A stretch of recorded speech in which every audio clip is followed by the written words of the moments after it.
Hey guys, welcome back to the channel. My name is Tosh Customs, and today we are doing a quick little review of my Stalker custom from Batman Beyond. This was inspired by both the comic and the cartoon appearance of this character, as he did have two different looks between the two. And this was my best, this was my best rendition of both designs, trying to keep that very sort of classic camo green, sort of like weird skin suit, as well as bringing in a couple extra metal elements, as well as a sort of modified head design from the comic. So you're looking at this and you're probably like, wow, it looks very simple. And I tend to agree with you. Yeah, it's very simple. This figure is basically a kit bash between two figures. I used Blue Beetle, the comic version Blue Beetle, as well as the Mcfarlane like Ice Age Robin figure. And the reason why we chose those two is one, because of Stalker's body, it's a very, very simple suit. So McFarlane has a tendency to have a bunch of sculpted lines and texture and detail within their suits, and we wanted to say we want it as close to the cartoon as possible, so we're going to completely disregard that. So we chose that classic original Blue Beetle costume because it is completely smooth. On the flip side, then, the other element I was worried about is the shoulders, the hands, and the feet, which need to be skin tone because because of just the way the McFarlane joints are.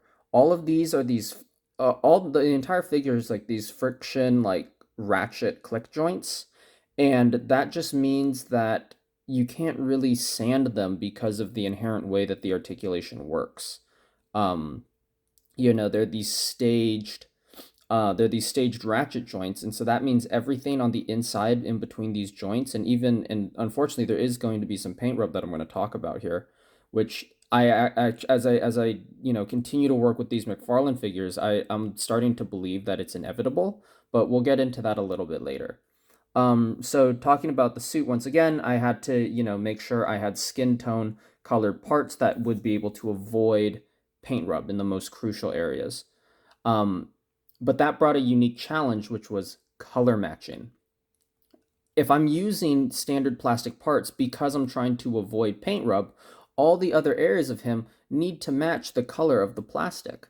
And so I ended up having to color match this entire suit. So all this other skin tone you see here, the head, the neck, the back, the legs, parts of these arms here, all of that is all of that is hand painted, and I mean, probably like a week, like a week of testing different mixes, in order to finally come to this. And I would say that this is right about at like a 98% match.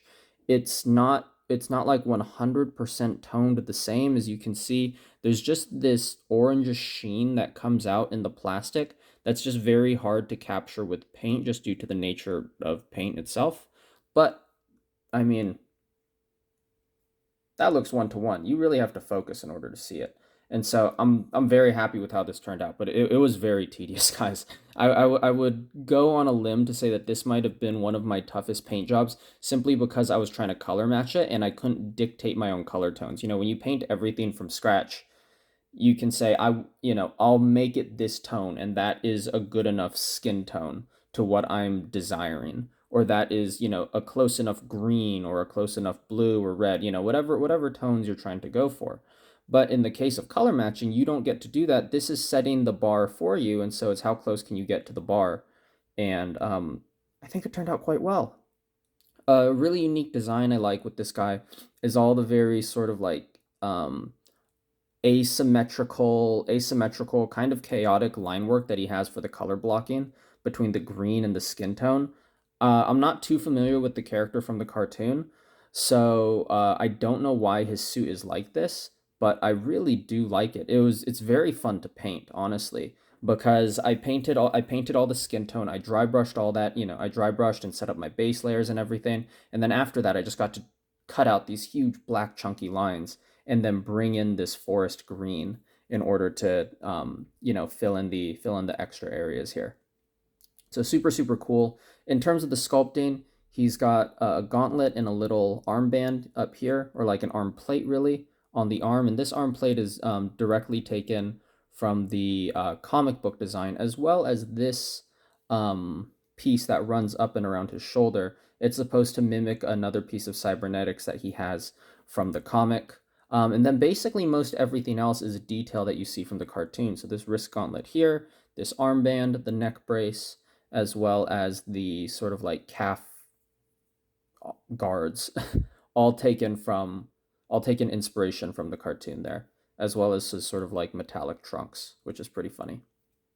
The head here has been 3D modeled, and this was another thing that took me a really, really long time to perfect, because when you take something from a very, very 2D medium, like one of those old like 90s, early 2000s cartoons, and need to convert it into a 3D piece, it's very difficult because you have to deal with A, the art style, and B, the fact that it's 2D. So 2D means that I have to, look at a bunch of different stills of the character and try to, come up with what it's going to look like, physically in terms of its dimensions and depth. And the other thing is, how do I maintain, certain elements of that comic book style or that cartoon style while also making him feel real and realistic? And that's something that I actually applaud Mcfarlane for. I don't like their joint design. Once again, we'll talk about that. But they do an incredible job of taking to comic book to figure, and really translating that well, because they translate it from a bunch of different art styles and all of them look very, very good.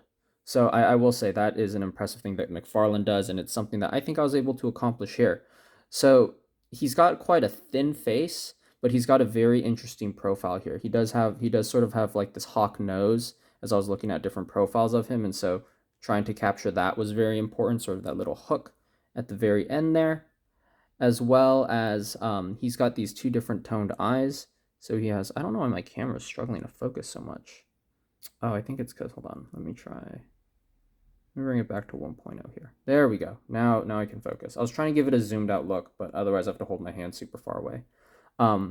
He's got these two-toned eyes right here. He has this one bluish white, and the other one his black brown eye. And then really having to focus on just the shape of those cheekbones to get that nice sort of cartoony hard edge right there without actually having like line work. And then for this, it's interesting. The comic version has one simple black beam running down the back of the head there. And then in the comics, it does this thing where it sort of juts out, but it's all smooth. And so I decided, let's combine the two, and it almost becomes like these cybernetic implant sort of like dreads, like he's sort of pulled this hair back into a ponytail or something. So I really like that, and I think that's a nice way to meld the two and sort of recognizing both within the top of that head design right there. And then he does have a little gold earring. You can kind of see the gold shining right there. So there we go. So let's talk about joint structure of Mcfarlane figures. I've only ever done one other Mcfarlane figure, and that figure, I didn't really have to paint the joints because I just had to do some surface brush detailing, and that would be my my Red Lantern Batman figure that I made. So Mcfarlane joints are very interesting. A, because they use this floating joint in the shoulder. So this piece right here, it's completely floating. It doesn't connect to anything. It literally just sits between the torso and this shoulder piece. And the shoulder connects it's on a long pin that ends in a ball joint. And so that's what gives it this, its ability to sort of rotate and free flow everywhere. But that means that this joint will scrape up against everything, both on the inside of the torso and on the outer part of the shoulder there. So you can't really do anything paint-wise with this, because even if I sand down the inside of the chest and the inside of the shoulder there, that means it's just going to have a looser connection, and it's just going to jiggle and float around more. So whereas like this, I can get a relatively seamless line between the neck traps to the to this midpoint of the shoulder to like the actual shoulder joint, I can get a relatively smooth curve, and I can continue to pose it, and it looks pretty good. It looks pretty good from the angles. However, if I start cutting into either of these, you're going to get these massive gaps sitting in between, these sections, and then it's just going to float and be loose and wiggle more.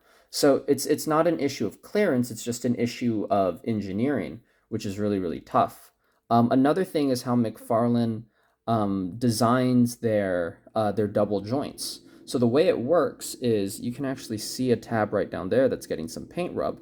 They have a tab on the inner joint itself, and then what they have on the inside of their arm is a bunch of sort of like ratcheted indents. So I have so they essentially, that's how they lock in stages. It locks all the way around because there's a bunch of different indents that this tab sort of like pulls and then clicks into.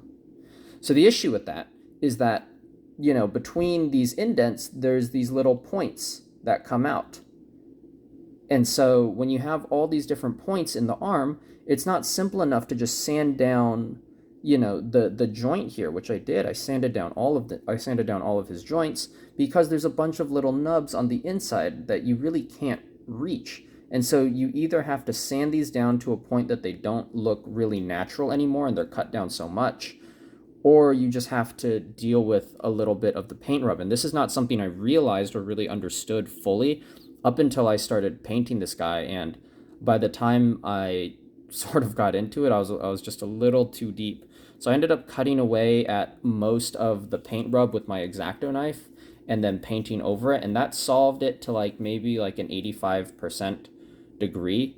But yeah, it's just frustrating. The engineering there, it's very hard to actually make it, at least in my experience so far. I haven't done many of these figures, so I'm not going to speak for everyone. But at least for me, it's very tough to do prep for in a way that you can feel confident that it's foolproof, because you're dealing with like these pins and these pegs peeling paint on both sides. So that's just something that I've kind of gotten into. And I think the other thing is that these joints, they're not like Marvel Legends where they're just smooth curves. I'm looking to see if I have a Marvel Legends joint anywhere here that I can pull up. I don't think I do. Yeah, I don't.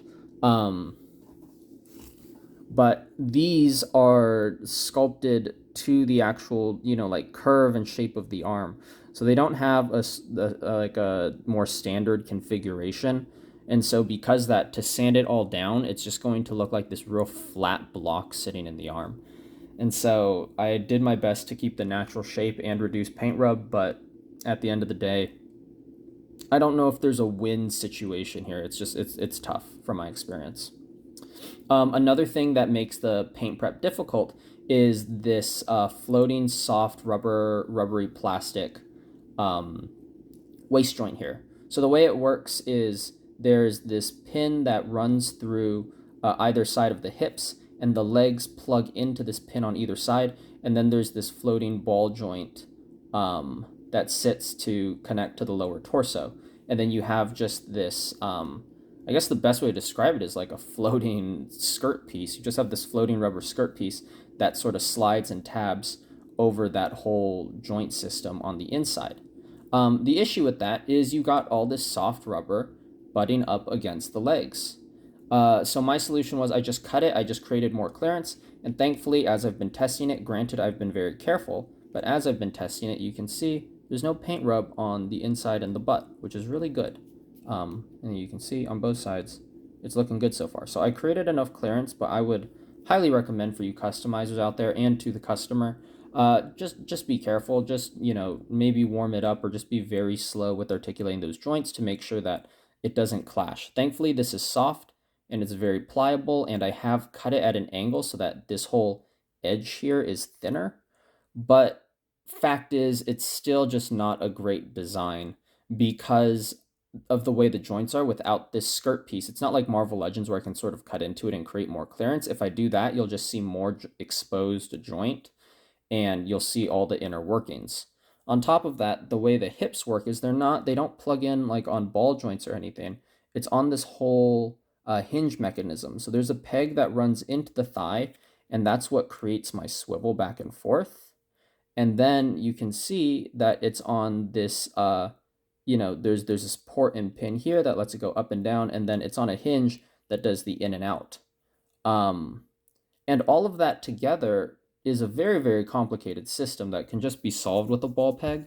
But every figure manufacturer has certain licenses and has to have very specific engineering in order to make their figure differentiable from every other manufacturer, so that no one can be accused of like stealing designs and stealing engineering. So I think, NECA and Hasbro have sort of taken, maybe taken some of the easier, more simplified ways of designing articulation, maybe Diamond Select too. And so McFarlane has resorted to this insanity that's inside the joint right there. I mean, it's three different styles of joints, because you have a hinge, you have a peg, you have a peg that pegs into the thigh, and then you have a peg that comes out from the torso that pegs into your hinge joint, in order to create the full range of leg articulation. But that ultimately means, all of that to say, is that you can't actually paint this in here. Uh, it's just the way the whole piece works. You really can't. And so whatever base color is inside there, you're just stuck with it.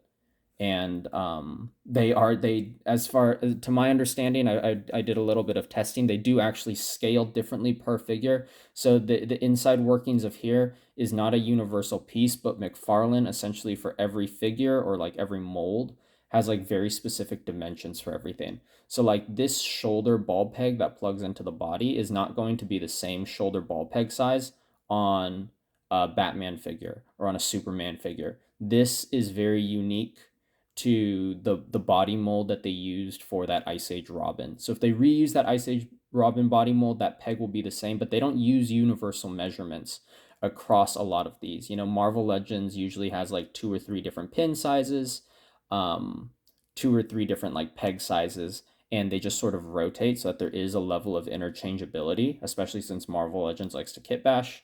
McFarlane kit bashes, but um, there's a lot more variance, and with my lack of experience, it's very hard to categorize, and you really don't know what figure's going to have what unless you recognize the mold, or you just buy it and go through experimentation.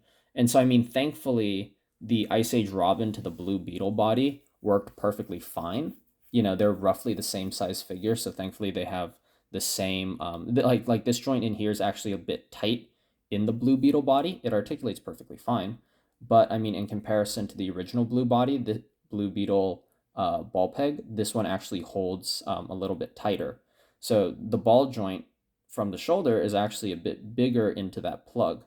So little things like that. It's very, very interesting how they have chosen to do all of this. But all of that to say, it's a very complex and convoluted system, and it doesn't make customizing easy on these molds. Despite that, I'm very, very happy with how this figure turned out. I like it a lot. I think the paint job turned out fantastic. There was a lot of hiccups in the road to figure out that color matching, but I'm very happy to have this guy done, and I'm very happy with how he turned out. I think all the details between the comic and the cartoon have come across very seamlessly. I'm very proud of everything I was able to do there. Unfortunately, there's just hazards with working with McFarlane McFarlane bodies, but I think the customer will be happy. I'm very happy with how it turned out, despite some of the inherent little flaws that I wasn't able to work out. But I think this is still a great figure, and I'm very proud to have it, sort of like in my backlog now. I think the color matching is a really large technical achievement, and it really goes a long way in translating this to figure form. So, a project I'm very happy to be a part of nonetheless. So if you guys learned anything from this video, or you just enjoy the content in general, please give the video a like. I also love to hear your feedback in the comments. Another thing is, please go check out the Tosh Collects Patreon page. I think I have a link in my YouTube or a link in my Instagram right now. Go check that out. Basically, I want to start reviewing other figures, and I want to create a Patreon so that it helps me buy those figures, and then I raffle them back to you guys, or do giveaways back to you guys. And so the goal is to have you know, to give you guys as many chances to take back those figures from the reviews, because I don't need to store them. I don't need to keep them. I just want to crack them open and give you my thoughts and maybe give you some ideas for customs of your own. So with all that being said, thank you for checking out the video. Appreciate you guys lots. I will be moving. We actually just like finished signing a bunch of papers and things like that. So I'll probably be AFK for like the next week, but just know that I do have some heat coming for you guys in the future. This is actually my last customer commission from I think like 2022, 2023. Took me a long time to get to this guy. But I'm going to be moving on to some personal projects now. I want to make a Doomsday figure. I want to make a couple things on some spare Mezco bodies I have. So if you guys are interested to see when those drop for sale and things like that, please go check out my Instagram page as there's more details over there. Anyways, thank you all for joining me for this video. Happy 2024, and I'll catch you all later. Take care.